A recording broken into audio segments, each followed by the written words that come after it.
네, 2022년 8월 7일 이정훈입니다. 민주당 당대표로 이재명, 최고위원으로 정청래가 유력한 걸 보게 되면 대한민국 정치가 참 후졌다. 그다음에 윤석열 정부에서 툭툭 치고 나가지 못하는 거 보게 되면 대한민국 정치인들 참 못한다, 이런 생각이 들지 않습니까? 정치인 뿐만 그런 게 아닙니다. 우리 윤미향, 또 양이원영 이런 사람들을 보게 되면 시민단체 이끌다가 정치인이 됐지만 참 시민단체들 편벽되고 왜곡됐다고 보지 않습니까? 대한민국 정치인과 시민단체 왜 삼류가 되는지, 왜 삼류인지 이유를 분석해 드리겠습니다. 정답은 선거 공영제와 시민단체 지원 제도를 없애라, 이겁니다. 삼류가 자꾸 그 조직이 못하는 거는 이유는 간단합니다. 살다 보니까 저는 운이라는 거를 의식을 합니다. 운이 좋으면 자기 실력보다가도 잘 풀릴 때가 있지만 결론적으로는 실력입니다. 자기 팔자도 있긴 하지만 실력입니다. 실력이 있으면 올라갑니다.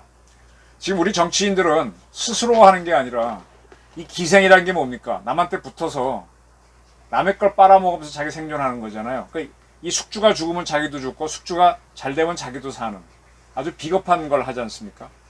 이 시민단체와 우리 대한민국 정치가 기생을 하기 때문에, 기생을 하는 것이 숙주보다 더 크기는 어렵죠. 빨아먹어야 되니까. 내 몸속에 있는 기생충이 저보다 클 수는 없죠. 저를 갉아먹긴 하지만. 바로 그래서 삼류입니다. 회충이 똑똑한들 얼마나 똑똑하겠습니까? 우리나라에서는 한동안 유력한 정치인들이 직접 정치장을 만들었습니다. 전두환 대통령까지는 뭐 이병철, 정주영 이런 사람들을 불러갖고 직접 본인이 정치자금 받고 써주고 또 그걸로 인해서 세무 혜택 받게 해주고 하면서, 쉽게 말하면 그때는 유력한 정치, 대통령 이런 사람들이 재벌을 꽉 쥐고 있는 거예요. 돈 가져오라 하면 가져오고. 그러니까 그거는, 그 재벌을 꽉 쥘 수 있다는 거는 제가 살아보니까요. 저도 돈 많은 사람 보게 되면 고개를 숙입니다. 사마천 사기에 보게 되면 뭐더라, 정확하게 다 기억은 안 나는데 1000석을 하는 사람이 있으면은 사람들이 시기하고 100석이 하는 사람이 있으면은 그냥 열심히 사는구나 그러는데 1000석을 하게 되면은 시기하는데 10,000석이 넘어가면 스스로 찾아가 노비가 된다, 존경한다. 그래서 10,000석이 넘고 그 이상이 되는 사람은 흰옷은 고대에는 벼슬 하는 사람만 색깔 옷을 입었으니까 흰옷 입은 뭐 왕이다, 이런 표현이 있죠. 그만큼 재물이 많으면 재물을 모으는 게 굉장히 어렵기 때문에 조금 모았을 때는 에이 저 자식 반칙으로 했을 거야 하고 비난하고 시기하지만 워낙 크게 모으면 그것도 실력이잖아요. 왕으로 제왕으로 인정한다. 그러니까 권력과 돈이 같이 가는 겁니다. 그런데 그렇게 어떤 식으로든 간에 대재벌이 된 사람을 딱 주고 돈을 내놔, 까딱없이 내놓을 수 있는 사람은 정말 실력자죠. 그렇게 돈을 빼내는 실력자 중에는 김대중, 김영삼도 있었습니다. 김종필도 있었고, 그런 사람들은 그래도 어쨌든 각자의 생각이 편벽되고 한 정치적으로 그런 건 있을지 모르지만 대정치인 역할을 했습니다. 자, 그리고 난 다음에 이게 금권 정치다, 뭐 재벌과 권력에 서로 야합한다, 이런 비난이 쭉 있다가 이게 자꾸 이제 금융실명제 YS 때부터 하다가 쭉쭉쭉쭉 바뀌어가지고 지금은요, 제가 보니까 정치인들 중에서 우리나라 최고의 기업인 삼성전자, 현대자동차, SK하이닉스, SK텔레콤 등등 대기업으로부터 정치 자금을 받아내는 정치인은 전무한 것 같습니다. 그 사람들은 김대중 때만 해도 벌써 보게 되니까 벤처로 막 크는 기업들 있죠. 그쪽에서 정치 자금을 많이 받았었죠. 근데 대기업들은 벌써 금융실명제 이후부터 뭐 자기들도 다치니까 영수증 내놓으라 그러고 하면서, 그리고 그걸 토대로 저 사람이 달라고 줬다고 하니까 정치인들이 그 말을 못 하는 거예요. 그 대재벌들은 지금 정치자금 거의 안 뺏깁니다. 대신에 세금은 많이 냅니다. 뭐 이재용 씨가 지금 뭐죠?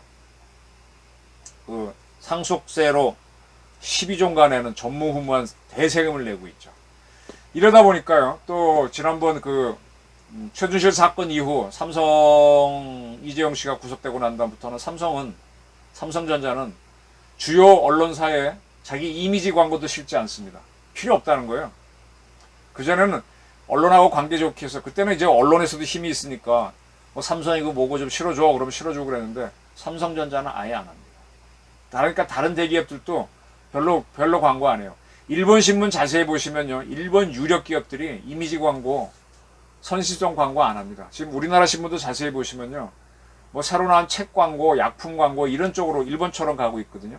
이게 대기업들이 언론을 능가해 버렸습니다. 언론에서 막 떠들어도 대기업에서 얼마든지 막을 수 있다. 그런 자신감이 생길 정도입니다. 이게 그렇게 되다 보니까 정치인도 이제 기업을 못 건들고 언론도 못 건들고 그런 문화가 만들어졌습니다. 그리고 나서는 정치는 정치 자금을 만들지 못하니까 어떤 방법으로 만들었느냐. 선거 공영제라는 제도가 생겼어요. 선거 공영제는 선거 비용 일부를 국가나 지방자치단체가 보전해 주는 제도인데 요 근거를 뭘로 이용했는가 하면은 정치인들이 꾀를 낸 거죠.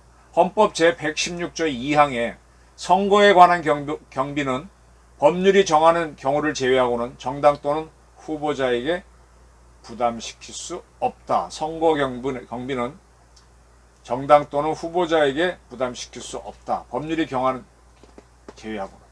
이렇게 되어 있습니다. 그전에는 이제 이 헌법에 있음에도 불구하고 선거에 나오려면은 이 선거 나오는 사람들은 돈이 있어야 돼요. 그 돈을 가지고 김대중을 찾아가거나 김영삼을 찾아가서 이렇게 후원금을 내놓으면 그럼 그 사람을 그 지역 공천을 해주는 거죠. 공천 장사를 했었죠.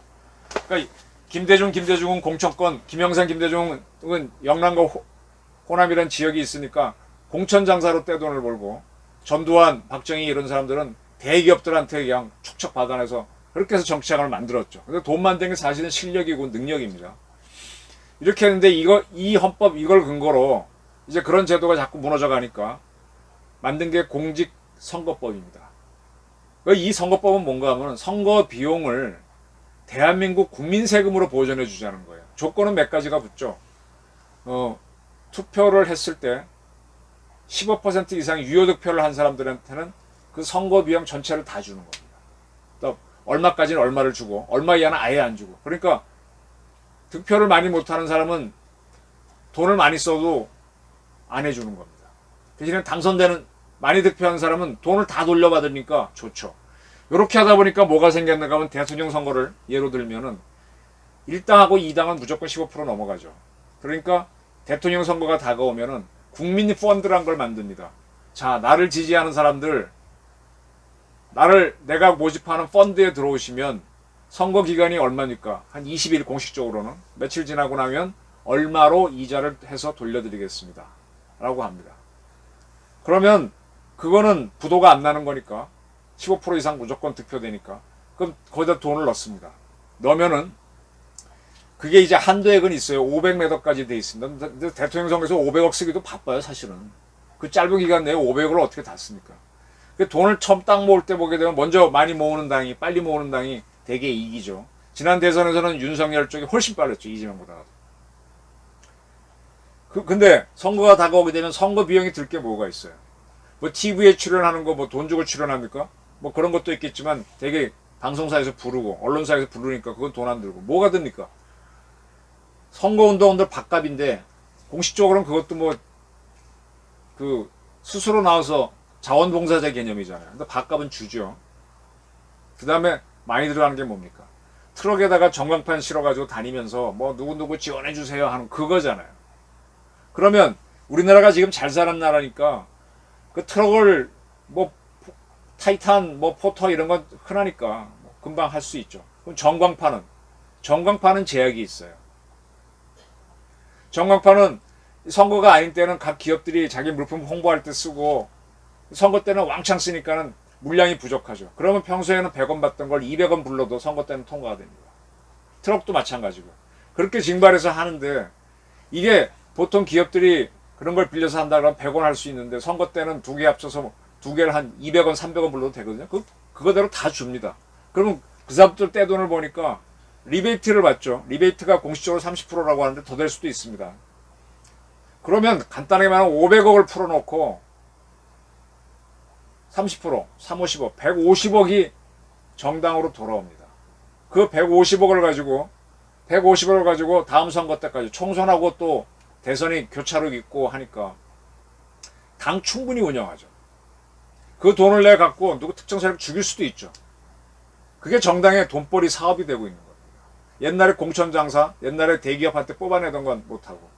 그럼 뭐냐, 무슨 문제인가 하면은 앞에 공천장사를 한 거는 정치꾼들한테, 기업들한테 돈 뽑아낸 거는 금권정치가 문제가 된다면 이거는 뭐냐, 왜 내 세금 갖고 하냐 이거야. 내가 국힘당 지지 안 했는데 왜 내 세금 가지고 대한민국 저 국힘당이 정치를 하느냐, 선거운동 하느냐 이거예요. 민주당 경우도 마찬가지고.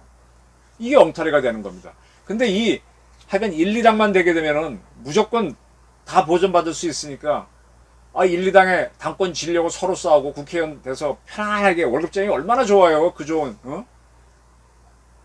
임원급 대우 받으면서 4년 딱딱 채워주는 게 그게 얼마나 좋습니까? 이러니까 돈을 스스로 모으지 않고 하는 삼류들이 판을 치게 되고 최선을 다하는 정치인들 나오는 거죠. 대표적으로 이재명, 정청래, 이준석, 권성동 뭐 그런 사람들입니다. 이게 문제랍니다. 그러면 다른 나라는 어떤가? 미국을 예로 들까요? 미국은요 선거 공영제라는 게 없습니다. 어떻게 하느냐? 선거가 다가오면 자기가 직접 정치자금을 모금합니다. 그게 실력입니다. 돈 모으는 게 실력입니다. 지금 세상에 많은 유튜버들이 유튜버 하고 있는데요. 흑자 보면서 유튜브 하는 사람들이 그렇게 많지 않습니다. 물론 많지요. 근데 워낙 많은 사람들이 아니기 때문에. 그게 실력입니다. 뭐 언론사 내는 사람 많은데 흑자 보면서 언론하는 게 그렇게 많지 않습니다. 그게 실력입니다. 그 누구는 특혜라 그러는데 글쎄 그게 실력이죠. 돈 모으는 게 실력입니다. 어떻게 모으든 간에. 물론 반칙을 하게 되면 그건 골로 가죠. 반칙 안 하면서 하는 거. 이렇게 해서 이제 국민 세금을 국민은 그 정당 지지도 하지도 않는데 똑똑 빼먹고 있는 정치인들 때문에 정치가 삼류가 되는 겁니다. 또 하나 지금 윤미향이나 이런 사람들이 어떻게 시민단체 위안부 단체 만들어갖고 위안부 할머니 돈 빼먹고 사기치고 하면서 국회의원이 됩니까? 양이원영 같은 사람들이 원전 뭐 한다고 그렇게 반대 운동하면서 국회의원이 됩니까? 왜 그래요? 바로 그 NGO들이 시민단체가 Non-Government Organization NGO죠. 근데 이 단체들이 정부로부터 지원금을 받고 있어요. 가장 대표적으로 정부 지원금을 잘 받아낸 사람이 박원순입니다. 박원순은 나중에 서울시장까지 됐어요. 잘 됐으면 대통령까지도 될 뻔했습니다. 시민단체를 키운다는 이유로 정부 지원금이 갔습니다. 처음에는 자기네 친여 정부를 키우려고 하다 보니까 그게 나중에 또 뭐 어디로 정치는 생물이니까 명분이 때 가다 보면 또 야권도 받고 운동권도 받고 하다 보니까 거기서 뭐 합니까? 정부 돈 받아 보니까 이 사람들이 뭐가 돼요? 열심히 안 하고 돈만 받는 로비, 대정부 로비하는 건 똑같잖아요. 정치인들하고. 그러니까 뭐가 삼류가 되는 거죠. 일본은요. 시민단체를 NPO라고 합니다. Non-Profit Organization. 이익단체가 아니란 뜻입니다. 이익단체가 아니죠. 미국의 시민단체들도 싱크탱크 같은 경우는 정부 지원금이나 받는 걸 좀 알고 있어요. 그러니까 싱크탱크들이 문제가 있는 겁니다.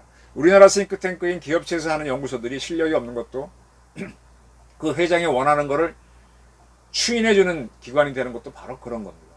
객관적이지 못한 거죠. 저는 그런 연구단체가 직접 자기네들이 프로젝트를 따고 뭐 한다 그러면 실력이 올라갑니다. 시민단체가 박원순 씨가 시민단체 하다 서울시장 된다는 게 웃기는 얘기죠. 윤미향이도 그렇고 국회의원 된다는 거. 이러다 보니까 이런 사람들이 시민단체를 한다고 하면서 정치를 하게 되고 정치인들은 국민 세금으로 정치하니까 이게 엉망이 되는 겁니다. 그래서 선거 공영제를 없애라. 시민단체 지원금을 없애라. 지금 윤석열 정부가 출범하고 100일 가까이 되는데 뭐를 계약해야 되는지 뭘 해야 되는지 잘 모르시는 것 같은데 이거부터 해보십시오. 반발이 클 겁니다. 아마 자기 당 내에서도 권성동이도 반대하고 장제원이도 배신할 겁니다. 한번 밀어보십시오. 그런 게 개혁입니다. 가죽을 바꾸는 거잖아요. 시민단체도 벌떼같이 반대할 겁니다. 뭐 시민민주주의 죽인다고. 한번 해보십시오. 이 정도 해야만 민노총을 잡고 진짜 대한민국 개혁을 할 수 있습니다. 정치인과 시민단체 왜 삼류들이 버글거리는지, 선거공영제와 시민단체 지원금. 네. 박원순 씨는 서울시장 하면서 몇 년 동안 몇 조 원을 시민단체에 풀었죠. 그 사람들이 다 민주당과 박원순 지지 세력이 됐다는 건 다 아실 겁니다. 그게 대한민국을 삼류로 만들고 있습니다. 네. 경청해 주셔서 감사합니다.